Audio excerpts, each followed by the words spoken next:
ल कमल सरले चाहिँ यो भित्रबाट भाँडो ल्याउनु भयो अब यसमा केही रात छ जस्तो तपाईँले चाहिँ त्यसै भन्नु हो त्यसले गर्दा मलाई पनि यो मैले यो खास वास्तवमा त स्याम्पल टेस्टकै लागि किनेर ल्याएको थिएँ प्रयोग गर्नका लागि होइन मान्छेलाई जानकारी तपाईँ किन डक्टरले सोधो त पुराना भाँडा प्रयोग गर्छ भनेर सोधो भन्नुभयो नि त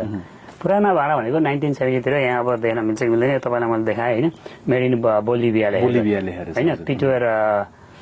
पिटुएर लेखेछ पिटको भन्छ यिनीहरूले पिइटिआर हो कि यो यता नदेखिएला अब जियो ट्राई गर्छु ओहो कस्तो गरौँ रहेछ है यो त अलिकति गरौँ रहेछ यो के हुन्छ यता गरेपछि तपाईँको फोकस केही हुन्छ कि एनिवे यो यसमा चाहिँ यसले के लेखिरहेको छ भने यो एल्युमिनियम जेन्युन पिटवेयर यो पिटवेयर हो अब यो देख्दा हाम्रो चाहिँ यो अरू चाहिँ हलुङ्गो हुन्छ नेपालतिरको त टिनको त यो त गरुङ्गो छ नि अब यसमा चाहिँ पहिला सिलहरू तपाईँको चाहिँ बियर खाने सबै भाँडाहरू 97 त्यो केटली हुँदैन हामीले चिया पकाउने यस्तैबाट बनेको हुन्थ्यो कि तिमीलाई तपाईँलाई लिडले कस्तो गर्छ थाहा छैन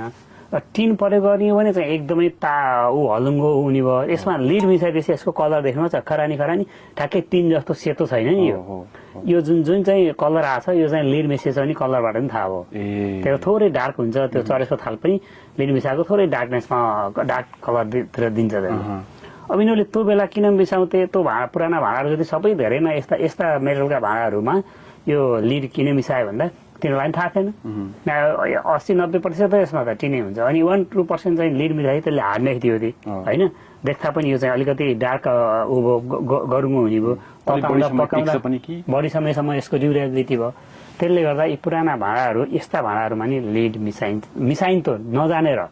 अनि पछाडि जब लिड मिसाएर यसले हानिकारक हुन्छ भनेपछि आजले यस्ता भाँडा प्रयोग गर्न दिँदैन तर कहिलेकाहीँ के हुँदो रहेछ भने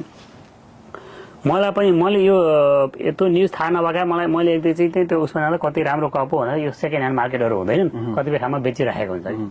मजाले मान्छेले किनिराखेको छ जेनरल कमल पिपलाई यो इन्फर्मेसनै पुगिसक्यो आउँदैन झन् यो त आर्टिस्टिक हुन्छ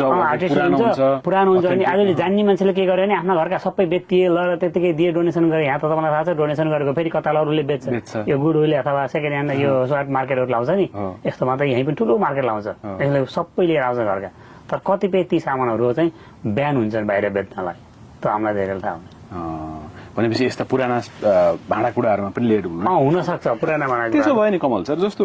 पुराना भाँडाकुँडाहरूमा लेड त्यत्रो थियो भने त अहिले चाहिँ यो खालको समस्या बढी छ भने चाहिँ यो पुरानामा सबै हुन्थ्यो अहिले त कम हुँदो रहेछ नि रेगुलेटरी बडीहरू छन् रेगुलेसन हुँदो रहेछ भनेपछि त पुराना मान्छेहरूलाई पो बढी यस्तो रोग व्याधि हुनुपर्ने भने त्यो त्यसरी लजिकली सोध्नु त पनि ठिकै कुरा हो तर त्यसको अर्थ पुरानो भन्नाले धेरै पहिलेदेखि त होइन नि यो त पिटर बन्न थालेको कति तपाईँको 1980 मा आएर सबैले ब्यान गरे लिडलाई 1950 यी भाँडाहरू त पनि पश्चिमी जगतमा भयो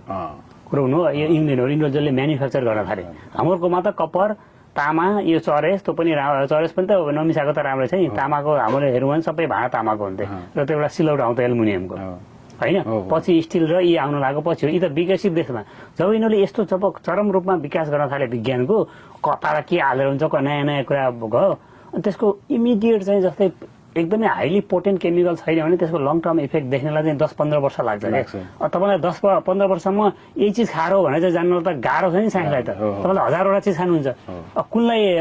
त्यसलाई चाहिँ नकआउट गर्ने भन्ने गाह्रो छ अनि यसले समस्या नि देखायो नि त अनि पश्चिमी जगतमा विभिन्न किसिमका 1000 किसिमका रोग छ नि त यसको कारण चाहिँ केमिकल र यसरी मिसाएका चाहिँ अहिले पनि कारण त्यही हो तर यिनीहरूले जति जाने हटाउँदै गइरहेका छन्